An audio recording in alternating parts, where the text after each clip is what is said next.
Të nderuar shikues, mirëmbrëma për gjithë, me Bledian Kokën ju përcjellim edicionin qendror informativ. Do jemi së bashku edhe me kolegen Nisida Tufa, të nderuar teleshikues, për të njohur me ngjarjet më kryesore të ditës deri në orën 19, të njohim së pari me titujt. Kryeministri Rama tha gjatë një leksionit hapur në Elbasan se pushtetin e drejtësisë sot e kanë në dorë kriminalët dhe se vetëm reforma në drejtësi është ylli polar për të bërë shtet. Prokuroria nisi procedim penal për Lulzim Bashën me akuzën se ka lëshuar thirrje për dhunë, ndërkaq që opozita ngriti mbi godinën e kryeministrisë një dron me një parrull ku thuhej zgjedhje të lira pa drogë e të droguar. Deputeti Armando Prenga dorëzon mandatin e deputetit. Në një letër drejtuar Metës, Prenga thekson se ligji nuk parashikon ndërprerjen e mandatit për një gjobë dhe shpjegon se po e merr këtë vendim për qetësinë e vet edhe të familjes. Ministri e Mbrojtjes prezantoi në Komisionin e Sigurisë ligjin për prezencën e ushtarakëve shqiptar në luftën kundër xhihadistëve të ISIS në Irak. Kodheli tha se kjo është një kërkesë e Shteteve të Bashkuara të Amerikës. Gjysmëvëllai i liderit korean verior ka vdekur 20 minuta pas u helmua në aeroport. Autopsia zbuloi se asnjë kundërhelm nuk do të shmangte dot vdekjen e tij. Ndërkaq, një nga autorët e krimit tha se ishte paguar vetëm $90 për të kryer këtë sulm.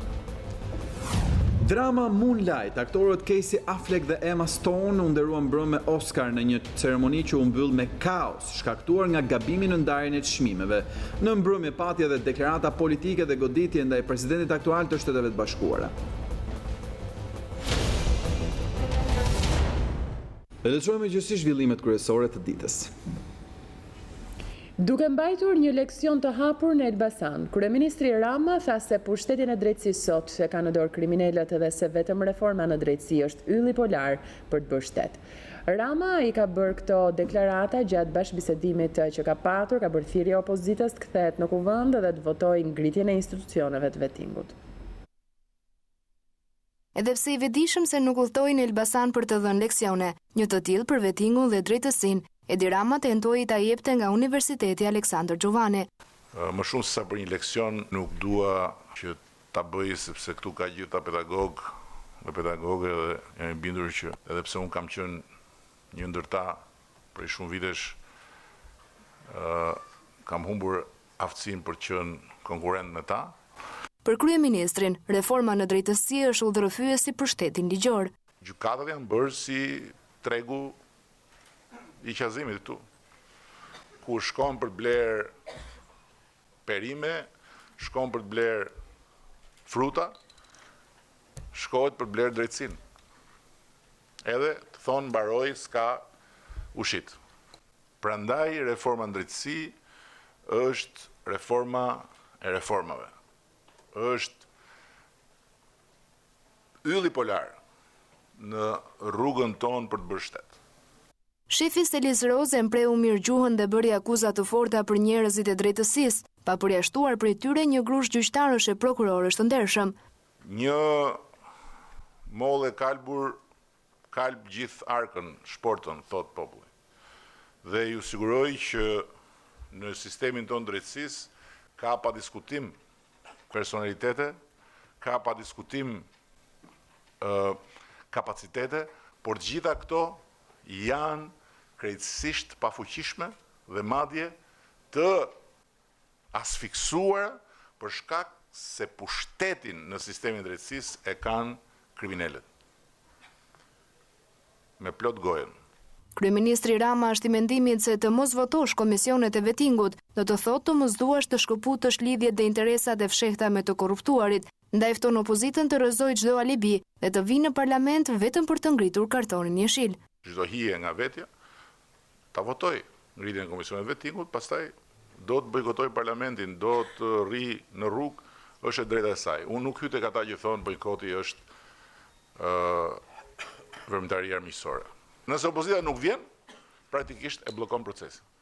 Dhe praktikisht gjykatësit vazhdojnë me çekiç në dorë t'i bien ballit njerëzve që janë pafuqishëm për ta blerë drejtësinë.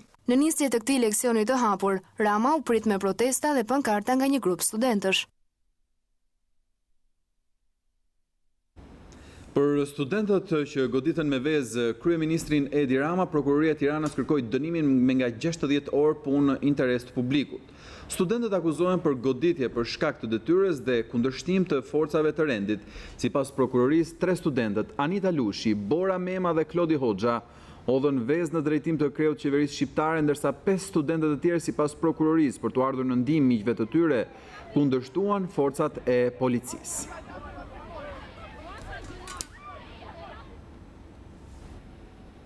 Kryetari i Kuvendit Ilir Meta priti sot bashkë raporterët e Komisionit Monitorimit të Asamblesë Parlamentare të Këshillit të Evropës, Andrej Hunko dhe Joseph O'Reilly.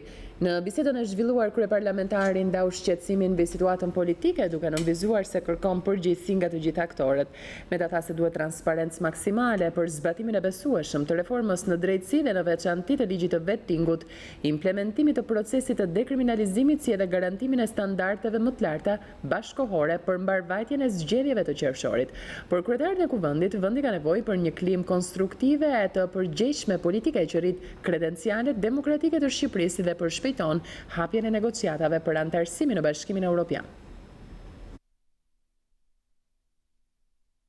Ndërkohë, Prokuroria e Tiranës çeli hetimet ndaj Lulzim Bashës për akuzën e thirrjeve publike për veprime të dhunshme. Pak ditë më parë, Policia e Tiranës referoi materialet në prokurori për kreun e opozitës bazuar në nenin 223 të Kodit Penal, sipas të cilit kryedemokrati rrezikon dënimin me gjob deri në 3 vjet burg. Është fjala për thirrje, tërhiqjen e zvarr, shponi gomat dhe thyeni xhamat që lideri demokrat lëshoi të premten gjatë bashkëbisedimit me protestuesit.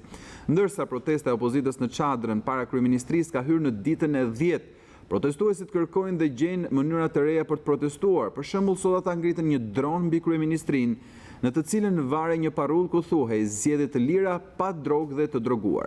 Protestuesit vendosën para godinës së kryeministrisë edhe 2 thas me miell që simbolizojnë drogën, me cilën sipas tyre qeveria ka mbushur vendin. Pas denoncimit për sulmin ndaj 2 vajzave nga Fieri që ishin parë në Çadrën e opozitës, kryetari demokrat Lulzim Basha bën thirrje policisë dhe prokurorisë të arrestojnë bandat që kërcënojnë qytetarët për bindjet politike. Në të kundërt, ai dha ultimatumin se do të marrin përsipër pasojat e mosveprimit të tyre. Bandat dhe banditët e paguar me lekët e pistat të drogës kanë guximin të friksojnë, të terrorizojnë dhe të godasin qytetarët vetëm për bindjet e tyre politike.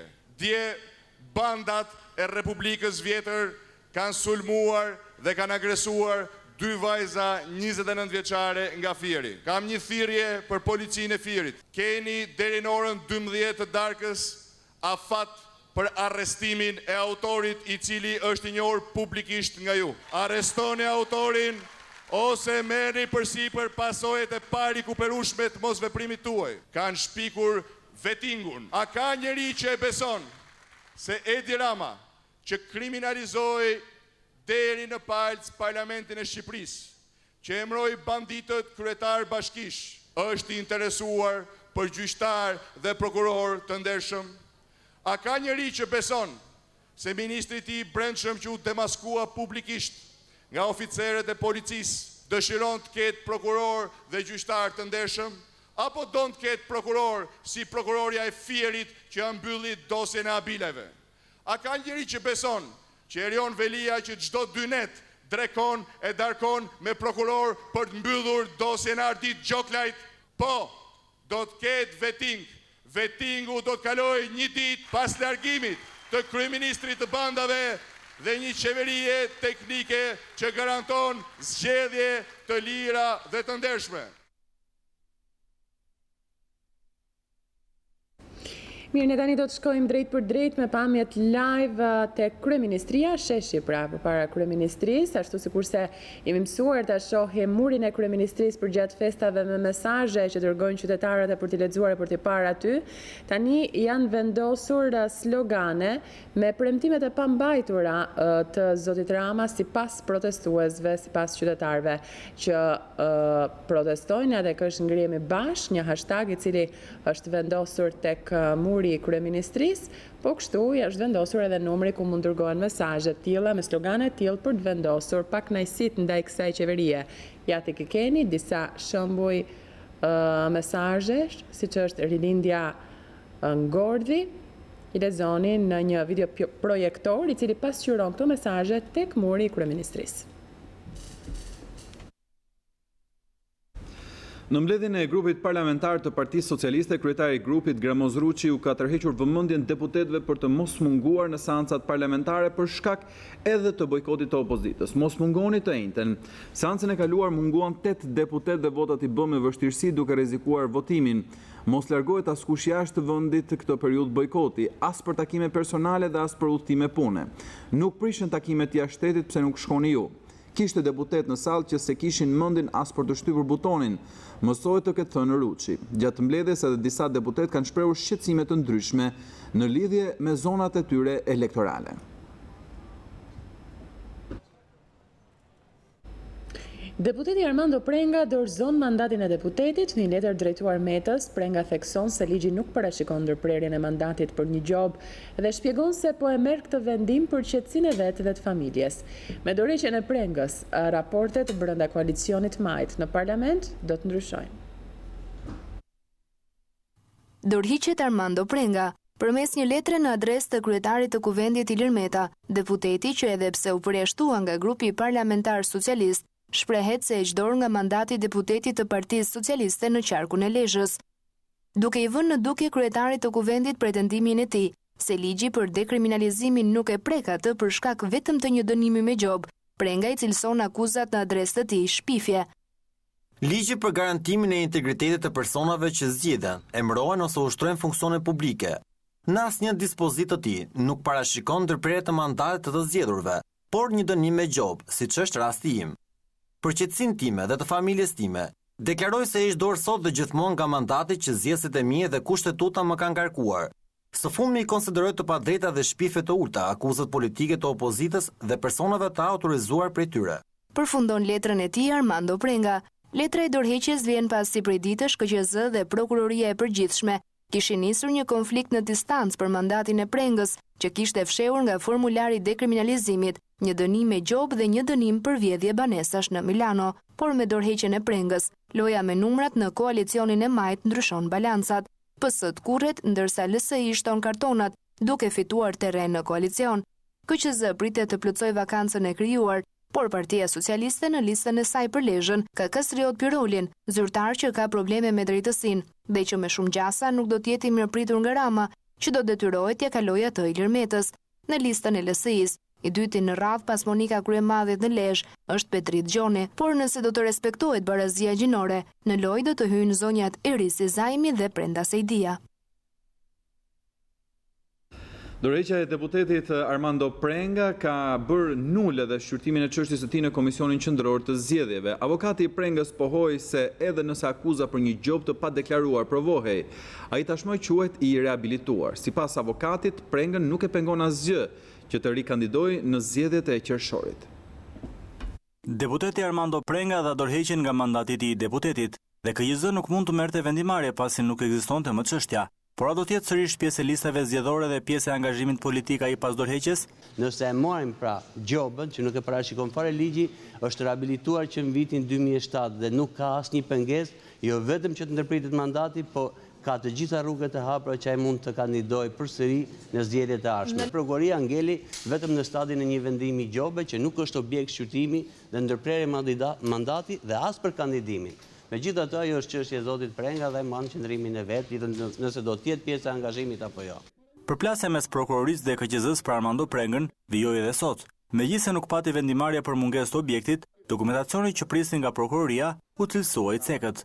I kërkuan prokurorisë të na sillte një material, prokuroria solli një material të cekët, do të thosha, praktikisht ne nuk mund të heqim apo të vazhdojmë të lejojmë diçka që tashmë nuk ekziston, më është bërë fakt i kryer, kështu që në këtë pikë nuk ka zvendimarrje, çështja pushohet. Diskutimet e përfaqësuesve të partive, ku shqyrtohen deputetët për heqjen e mandatit bazuar në ligjin e dekriminalizimit, u kthye në një debat të ashpër, ku përfundoi me largimin e 3 anëtarëve të Komisionit Qendror të Zgjedhjeve. Largim ky që solli edhe një reagim të ashpër të kryetarit Denar Biba. Nëse si jeni fjalë vazhdoni. Ta të mbaroj unë kur ulëm mos u zgjidhoni. Po dalëm kam unë një propozim.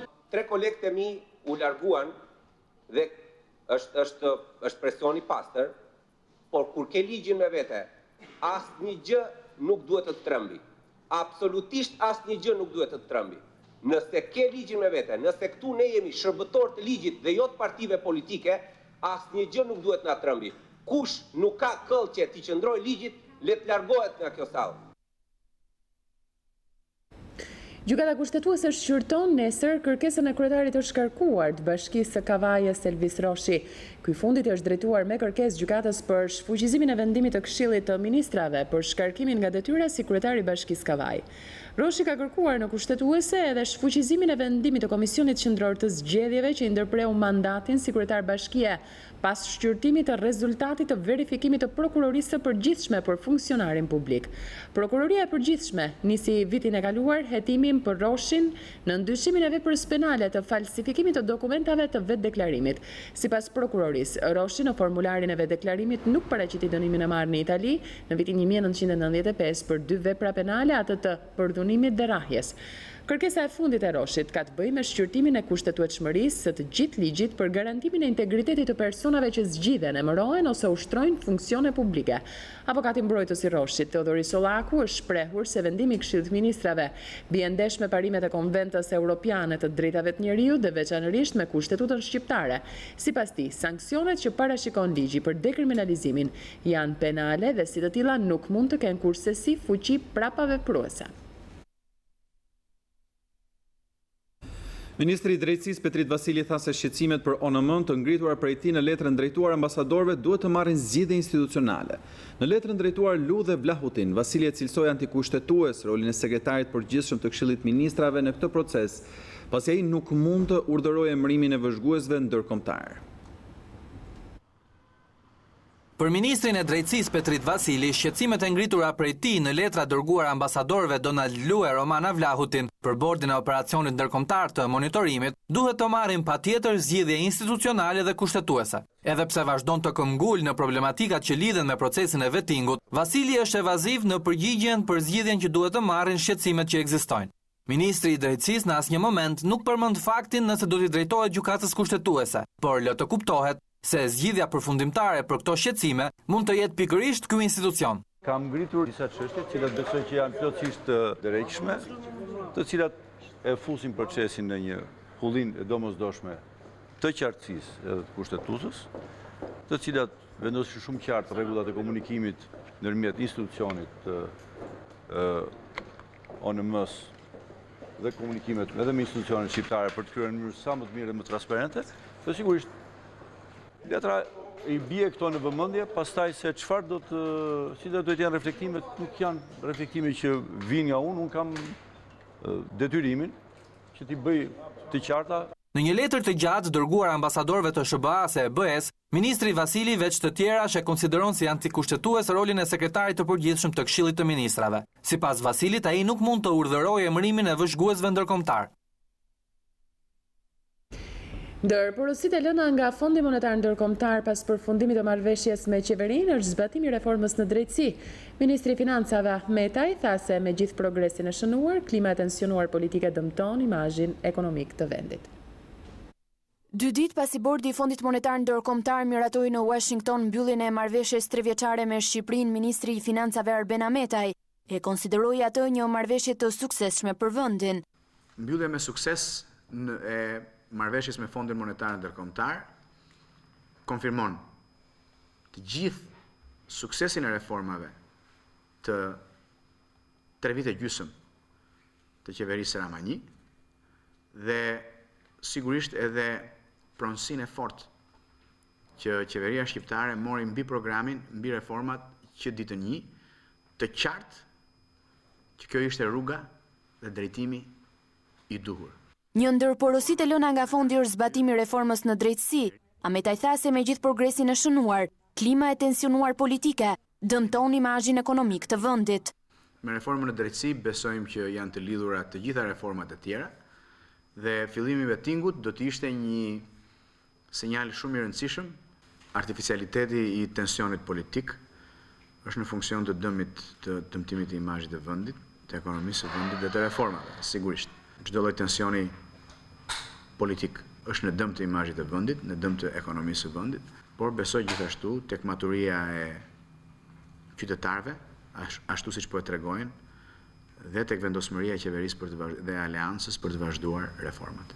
Qeveria e re që do të dalë nga zgjedhjet e 18 qershorit do të vendos lidhur me formën e bashkëpunimit me Fondin Monetar Ndërkombëtar. Ministri i Brendshëm Sajmir Tahiri dhe disa deputet të mazhorancës firmosën peticionin e shoqërisë civile që kërkon zbatimin e reformës në drejtësi dhe ligjit të vettingut. Duke komentuar procedimin penal ndaj kreut të opozitës Lulzim Basha, ministri Tahiri tha se me karakteristikat që ka lideri i opozitës nuk do të preferonte as ta kishte fqinj. Votimi i reformës në drejtësi ndan dy botë, atë që mbahet peng nga gjyqtarët e korruptuar dhe botën për një Shqipëri më të drejtë që kërkojnë 98% e shqiptarëve. Kështu u shpreh ministri i Brendshëm Sajmir Tahiri, i cili së bashku me zëvendësministrin e Brendshëm Stefan Çipa dhe disa deputet firmosën peticionin për votimin e reformës në drejtësi. Ky proces e ritheksoi ndan dy botë, të shkuarën që do ta mbajë drejtësinë peng dhe të ardhmen tonë dhe të fëmijëve tanë për të gjithë shqiptarët që duan një Shqipëri më të mirë dhe më të drejtë. Sot gjyqtarët e korruptuar dhe ajo pakicë që i mbron gjyqtarët e korruptuar kanë kundër shumicën dërmuese të shqiptarëve.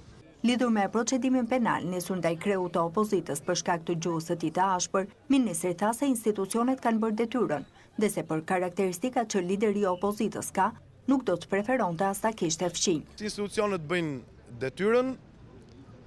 Unë them drejtën, nuk i kuptoj deklaratat agresive, arrogante, apo qëndrimi fodull të këtij njeriu që personalisht nuk do pranoja me këto karakteristika ta kisha as komshi, jo më kryetar të opozitës. Pro reformës në drejtësi u shpreh dhe deputeti Ulsi Manja, i cili u bëri thirrje qytetarëve të firmosin peticionin, pasi sipas tij reforma është në pikën kritike për shkak të bojkotit të opozitës.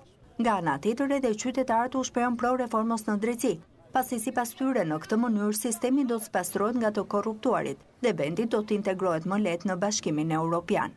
Vettingun e parapërqet tërë popull në mbështetje të orientimeve dhe të mbështetjes të Shteteve të Bashkuara të Amerikës dhe BE-s që Shqipëria përfundimisht të kthjellohet. Dhe të zbatohet është mirë. Të gjithë ata që kanë vjedhur na kanë marrë lekët, ne shkojmë më në burg. Detyrimisht duhet bëhet vettingu, detyrimisht duhet bëhet reforma në drejtësi që populli të jetë i qetë dhe të bëjë shtetin si duhet. Reforma në drejtësi është për shqiptarët të mos rrinë më penge i politikave dhe i politikanëve të korruptuar. Kjo do të bën 1991. Prapë sot nuk është vonë. Që për më në thënjeshin kjo, si bërë të zollume, këto vjedhje dhe këto skandale në Shqipëri. Vettingu rregullon jetën politike, ekonomike, sociale të Shqipërisë. Duhen bën sa më para të bëhet ajo reforma në drejtësi, aq më mirë kemi në për popullin. I duhet për më u fut në Europë, do të thonë tipi si gjithë Europa. Ai do spastroj shumë gjëra, do vër pikën mbi i. Qytetarët në mjaft qytetet vendit po i përgjigjen pozitivisht nismës së shoqërisë civile për firmosjen pro ligjit të vettingut. Shumë prej tyre janë optimist për miratimin e institucioneve të vettingut dhe zbatimin e tij si një përgjigje kundër korrupsionit. Ajo që na shtyr neve është thjesht situata politike në Shqipëri. E duke ditur do të thonë që situata politike në Shqipëri është tepër e ngatruar, një palë ka lënë parlamentin, pala tjetër zihet e krijet brenda parlament. Ata që kanë marrë vesh kanë qenë të gjithë të gatshëm për ta firmosur. Vettingu është një detyrë për të zbatuar nga ligjvensit. Dhe ligjvensit mos ta marrin në përkem me politikën që ndjek ata tanë dhe është e vështirë, sepse ka 25 vite që na marrin në përkem. Do shumë punë që të arrijmë atje ku duhet. Ligji i vettingut do vëj një drejtësi të paparë në vendin tonë, që të rrosh ti më mirë se unë ma plaka, do ikin nga kjo dynja. Të kontrollohen të gjithë politikanët, deputetet, të gjithë ish deputetet që janë, për pasurit që kanë. Kjo do ndihmoj për eliminimin gradual të korrupsionit. Kërkojmë që vettingu të zbatohet. Të bëhet vettingu patjetër. Vettingu duhet për gjithë, nuk është punë partish. Shkon gjykata dhe so Allah sa ne mund të bëhet më mirë. Shumë e rëndësishme është. S'duhet. Bile duhet ishe berë. Ishe berë në këtë Berati. Për mendimin tim. Do të firmos. Për to gjëra që po bën. Të gjithë ai duhet të kalojnë në atë vettingu tërë. Vettingu duhet bërë patjetër. Kam firmosur për drejtësi, sepse drejtësia dhe pa drejtësia janë dy të kundërta. Edhe populli do drejtësi, domethënë, gjithmonë populli do rrugën e drejtë, domethënë. Do të ecë, domethënë, në të drejtat e tij. Kemi 2 ditë që kemi vazhduar me këtë peticion dhe mendoj që deri në finalizimin e këtij peticioni do jemi në perfeksionin tonë. Banorët e Zharzit vijojnë të qëndrojnë para Ministrisë Energjetikës edhe pse një ditë më parë Kryeministri Rama tha se është marrë vendimi për dëmshpërblimin në masën 100% të 70 familjeve, pa pritur raportin e dëmeve. Rama ju bëri thirrje banorëve të mos përdoren për të penguar reformën në drejtësi, ndërsa protestuesit e Zharzës thanë se do të presin mbledhjen e qeverisë të mërkurën, përpara se të vendosin për qëndrimin e tyre. Ata fjetën në bulevard për të tretën natë radhazi, duke kërkuar kompensim për dëmet në banesat të shkaktuara sipas tyre nga shpërthimet naftënxjerrëse.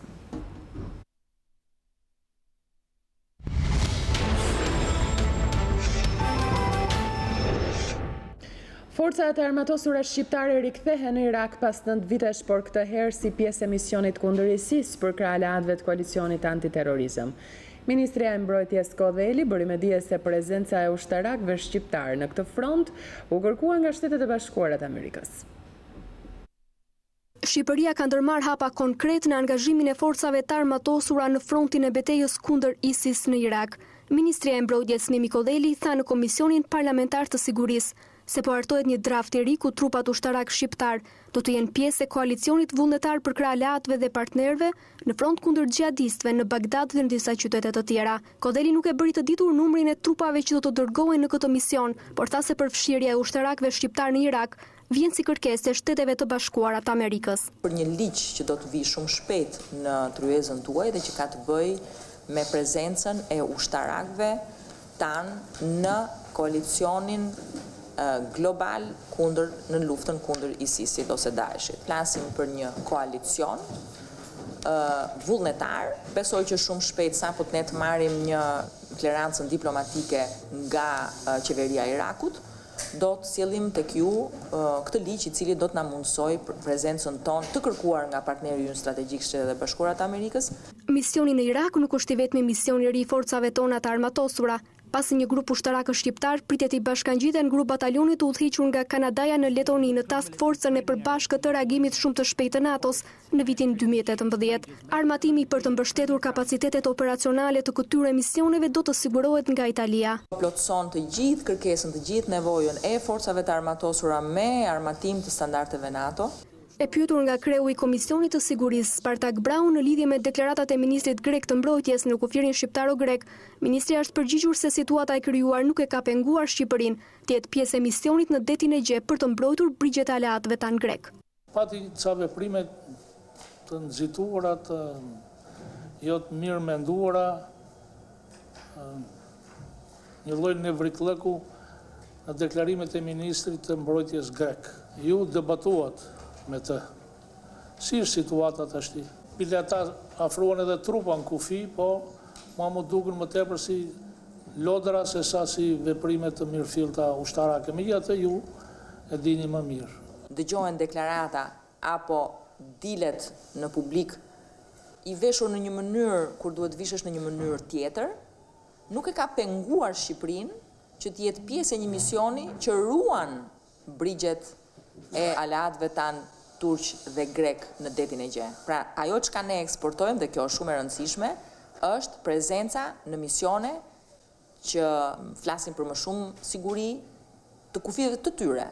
Flasin për më shumë prezencë ushtarake tonën në kufit e tyre në ndihmë jo vetëm të refugjatëve, që prodhon lufta në linjën e mesme, por në ndihmë edhe të popullsisë vendase, qoftë të popullsisë turke, që laget nga ujërat e detit e Gje, qoftë popullsisë greke. Ky është përgjigjja që ne japim, ky është misioni ynë. 900 kg është sasia e lëndës narkotike e llojit cannabis sativa që u gjet dhe u sekuestrua në gomonën e bllokuar një natë më parë në plazhin e Zvërnecit, ndërsa në pranga ranë 6 trafikantë. Sektori antidrogës kishte informacionin për nisjen e lëndës narkotike drejt Italisë nëpërmjet gomones mbrëmjen e kaluar. Të arrestuar janë Eduard Grabova, Redian Hasanaj, Napolon Arshia, Ilir Qejvani, Jani Bajramaj dhe Eduard Abazi. Ndërkohë, më herët raportohet se Grabova dhe Arshia Jasani dhe Qejvani u arrestuan në momentin kur tentuan të ngarkonin lëndë narkotike në Gomone, në vendin e quajtur Hunda e Plakut, vend në cilin kishin transportuar pakot me lëndë narkotike nëpërmjet të 2 automjeteve Benz dhe Toyota. Mjeti lundrues u largua menjëherë sapo ndjeu ndërhyrjen e forcave të policisë nga toka, por falë operacionit nga antidroga, policia kufitare, Guardia di Finanza dhe Delta Force u blokuan në gjirin e Portonovës. Gjatë ndjekjes së vazhdueshme të bashkëpunëtorëve, policia bëri të mundur kapjen e pilotit të Gomones Bajrama dhe ndihmësit të tij Abazit, të cilët u arrestuan pas 8 orë ndjekje në pyllin e fshatit Pishporo. Vijojnë hetimet për kapjen e personave të tjerë të implikuar në këtë veprimtari kriminale. Dëmi financiar për vitin 2016 i shkaktuar nga abuzimet e institucioneve shtetërore kap shifrën e 534 milionë eurove. Shifra është deklaruar nga kreu i kontrollit të lartë të shtetit Bujar Leskaj në analizën e vitit 2016. Shkeljet sipas Leskajt janë shumë të rënda, si dhe ka kërkuar marrjen e masave nga institucionet përgjegjëse. Shkeljet e institucioneve të shtetit për vitin 2016 kanë shkaktuar një dëm financiar prej 534 milion euro në buxhet. Kështu ka deklaruar kreu i kontrollit të lartë të shtetit Bujar Leskaj në analizën e vitit 2016 të zhvilluar në Vlorë.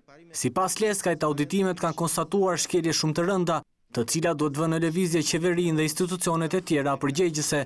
Dëm ekonomik, paregullësi financiare dhe shkelje financiare në të ardhurat publike dhe shpenzimet e kryera në nivelin e 25.5 miliard lek ose rreth 188 milion euro. Shkelje të disiplinës financiare me ndikim negativ të performancës së subjekteve të audituara në vlerën prej 46.8 miliard lek ose rreth 346 milion euro. Në total, në shumën 72.3 miliard lek ose afërsisht 534 milion euro. Leskaj ka rikthyer në vëmendje edhe auditimin e vitit 2013 për Zharzin. Sipas Leskajt, në ato auditim janë konstatuar problemet dhe shkeljet, si dhe është kërkuar dëmshpërblimi i banorëve nga buxheti i shtetit dhe kompania Bankers. Dhe mos përcaktimi i saktë dhe i qartë i të drejtave, detyrimeve dhe penalizimeve në marrëveshjet hidrokarbure ka ndikuar negativisht në arritjen e përfitueshmërisë ekonomike dhe financiare të shtetit shqiptar, duke rrezikuar përdorimi racional të burimeve nëntoksore të naftës. Kemi kërkuar si KLSH një zgjidhje të shpejtë të problematikës së banorëve të fshatit Zharës, shumë më përpara ngjarjes së lëkundjeve sismike në zonën e Marinës dhe protestës së tyre me kontribute të menjëhershme nga buxheti i shtetit dhe nga kompania që mban koncesionin hidrokarbur në zonë në investime për dëmshpërblimin e dëmeve materiale ndaj familjeve dhe rikthimin e parametrave normal mjedisor në fshat. Bordi i Autoritetit të Mbikëqyrjes Financiare i ka kërkuar zyrtarisht Kuvendit shkarkimin e drejtoreshës ekzekutive të AMF-s Enkelida Shehi. Në letrën e mbërritur në Kuvend janë argumentuar një seri shkeljesh të pretenduara nga bordi për drejtoreshën ekzekutive të këtij institucioni, duke nisur nga sjellja jo profesionale sipas tyre deri tek moszbatimi i rezolutës Kuvendit. Bordi i Autoritetit të Mbikëqyrjes Financiare me anë të një shkrese zyrtare është drejtuar Kuvendit për të kërkuar shkarkimin e drejtoreshës ekzekutive të AMF-s Enkelida Shehi. Në letrën e mbërritur në Kuvend të siguruar nga News 24, janë argumentuar një seri shkeljesh të pretenduara nga bordi për drejtoreshën Shehi, duke nisur nga sjellja jo profesionale sipas tyre e deri tek moszbatimi i rezolutës së Kuvendit. Në mënyrë sistematike, zonja Shehi pengon funksionimin normal të mbledhjes së bordit nëpërmjet adoptimit të një sjelljeje jo etike dhe jo zyrtare, të shoqëruar me komunikim dhe fjalor të pahishëm, të padejmë për institucionin e Autoritetit të Mbikëqyrjes Financiare. Zonja Enkelida Shehi, në kundërshtim me nenin 20 të ligjit, ka emëruar në pozicionin e këshilltarit të drejtorit të përgjithshëm ekzekutiv, zonjën Burbuqe Loçka. Kryetari i Komisionit të Ekonomisë Erion Braçe u shpreh se do të zhvillohet një seancë dëgjimore me të dyja palët. Dhe do të zhvillohet ditën e njëjtën në orën 9 këtu në këtë komision.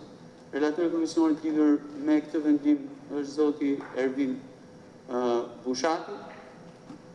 Ditën e njëjtën do të jenë të ftuar drejtoresha ekzekutive, kryetari i bordit dhe natyrisht edhe zëvendës drejtori ekzekutiv i Autoritetit të Mbikëqyrjes Financiare. Autoriteti i Mbikëqyrjes Financiare ka një drejtor ekzekutiv me mandat 5 vjeçar dhe një bord drejtues prej 5 personash, që nuk ka kompetenca ekzekutive, por vetëm audituese.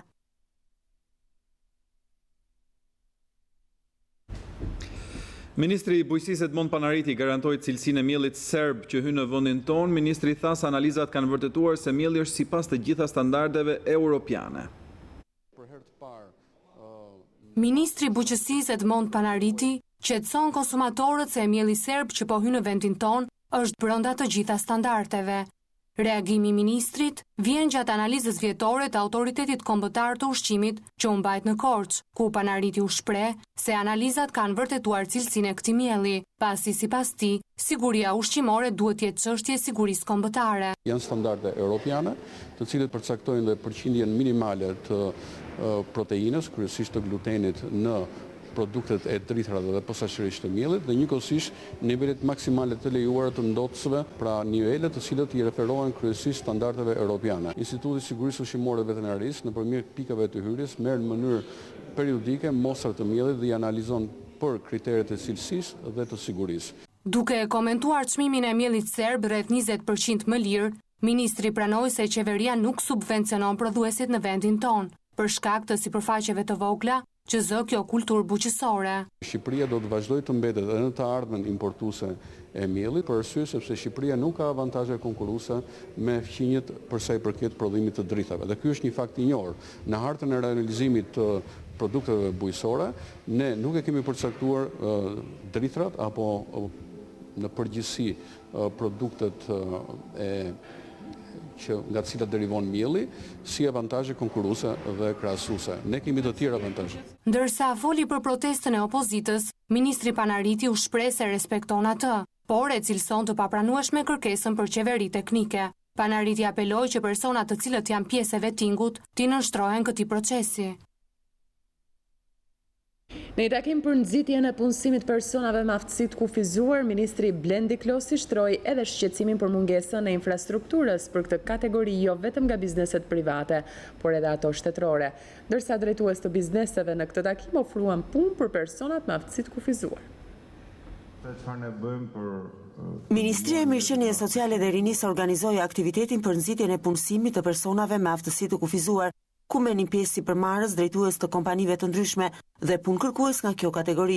Ministri Blendi Klosi nënvizoi mangësitë e mëdha në aksesueshmërinë e ambienteve për personat me aftësi të kufizuar, duke tërhequr vëmendjen dhe të institucioneve shtetërore për mungesën e infrastrukturës. Po këto problematika fillojnë që nga institucionet qendrore, ku kërkesa për të pasur aksesueshmëri për njerëzit me aftësi ndryshe është shumë larg standardeve në cilat ne kërkojmë të funksionojmë. Klosi deklaroi se ajo që po bëhet me kryetarët e bashkive për nënshkrimin e paktit social për ngritjen e shërbimeve në çdo territor, do bëhet edhe me bizneset private për të ndërmjetësuar dhe nxitur rritjen e punësimit të kësaj kategorie. Kemi dyfishim të numrit të njerëzve me aftësi ndryshe që kanë pasur mundësi punësimi në kuadër të këtyre programeve të nxitjes së punësimit. Po përsëri ai numër është shumë i vogël në krahasim me çfarë ne kemi në realitet. Kreu i Biznes Albania Luan Bregasi në këtë aktivitet ishte i pari që afroi vendet e lira pune në fushën e kontabilitetit për personat me aftësi të kufizuar. Pra ju vërtet mund të jenë njerëz me aftësi të kufizuar, por janë njerëz me aftësi fizike të kufizuara, por me aftësi mendore të tepruara. Edhe drejtues të tjerë biznesesh u ofruan që disa nga pozicionet e tyre të lira në kompani që drejtojnë të jenë në dispozicion të personave me aftësi të kufizuar. Shumë lokale në Tiranë me mbiemrin Kafe me Gjyshin janë përgjigjur pozitivisht nismës bashkisë për të ofruar kafen për pensionistët me një çmim për 20 lekësh nga ora 7 deri në orën 9 të mëngjesit. Disa lokale në Tiranë janë bashkuar nismës së bashkisë së kryeqytetit atë të kafes me gjyshin. Këtu kafeja për pensionistët ofrohet me një çmim simbolik, vetëm me 20 lekë.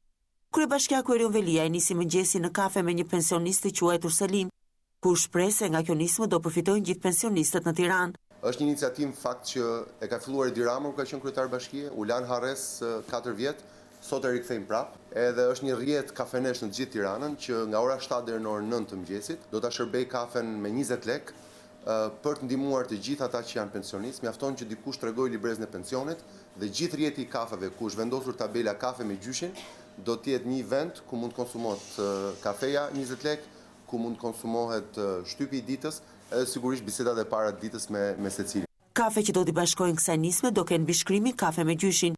Deri tani janë 100 lokale që janë përgjigju pozitivisht nismës së bashkisë. Velia i theksoi se ashtu si në vitin e parë vëmendja kryesore u kushtua më të vegjëlve, këtë vit fokusi do të jetë tek të moshuarit. Është një mënyrë ku edhe tregojmë respekt, po edhe dëgjojmë pak në një këshill, ndonjëherë na trishin dhe veshin për ca gjëra që duhet i bëjmë më mirë.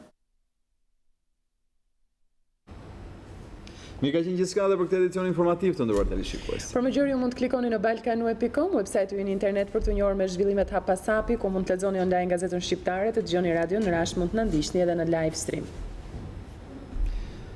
Mirë, vetëm pas pak në Njerëz në Fokus me kolegen Ola Bruko do të keni mundësi të ndiqni një temë mjaft interesante, debati mbi trajtimin e artit dhe aktorëve, situatën e artit në Shqipëri, replikat që kanë shpërthyer sidomos gjatë kohëve të fundit. Për gjitha këto mos humbisni një emision të jetë interesant nga kolegja Bruko. Do të jetë përballë drejtues teatrit me aktor, ndërkohë ne ju falenderojmë për vëmendjen tuaj. Miru takofshim. Miru takofshim.